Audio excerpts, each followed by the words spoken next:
Это и есть мусульмане. Тут вопрос. Каков хукм по отношению к джамаату таблиг? Таблиг – это организация, джамаат, работа которого направлена на дауа, наставление людей. Он впервые появился в Индии и Пакистане. Этот джамаат никак не связан с политикой и с государственными делами. Они оставляют занятия политикой для политиков и оставляют правление правителям. Их целью является ибадат, поклонение Аллаху. Они поклоняются вместе с мусульманами, наставляют их на путь. Но все это без ильма. Человек, чуждый знаниям, у них может встать в мечети и начать учить людей. Но чему он их научит? Это их недостаток. Они пошли по неправильному пути, но в своей основе идея хорошая, идея наставления людей. Они учат людей любить дин, учат подчинению Аллаху, покаянию. У них было достойное начало, однако прежде чем начинать дауа, они должны учиться знаниям. В Индии они так и делают. Они собирают маджлисы ильма, обучают их, читают и заканчивают книги. Это в Индии. Однако здесь, в Египте, это не так.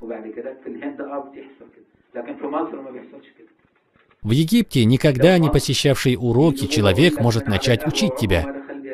Он говорит: я дам урок после ночной молитвы. Какой урок? Уроки должны давать ученые, чтобы учить людей.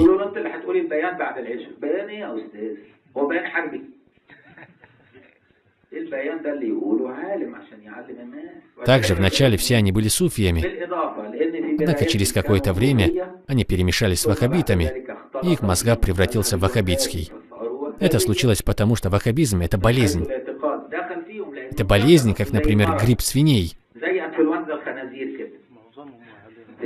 Какой-нибудь ваххабит чихнул, и все вокруг заболели. Сейчас ею болеют ихваны, таблиги, джамаат, ислам.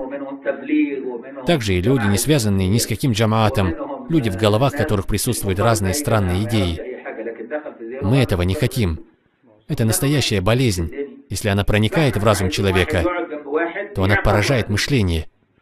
Это внутренняя сложная болезнь, не принимающая простого лечения. Так как в основе этого лечения лежит то, что, в кавычках, они на истине, а все остальные ошибаются. Эта болезнь нуждается в тяжелом лечении. Этот человек должен многократно навещать ученых шейхов, чтобы они понемногу излечили его сердце. Если он благополучно излечится, то первое, что он приобретает, это правильный способ получения знаний.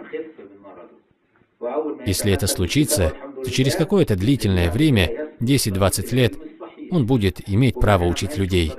Он поднимается на минбар, обращаясь к людям, его пригласят на телевизионные каналы, будут спрашивать: каково ваше отношение к секуляристическому обществу? А к религиозному? Что нам делать? Как нам лучше поступать? Таким образом, джамаату таблиг подобно ихванам. Ихваны – это политическое движение. Таблиги – проповедническое, но они, однако, перемешались с ваххабитской идеологией. Потому что ваххабизм – это распространенная болезнь, как грипп. Болезнь, поразившая мышление и понимание людей. Мы просим Аллаха излечить нас и всех мусульман. Мы просим Аллаха наставить нас на истинный путь. Поистине Аллах направляет, кого пожелает, на правильный путь.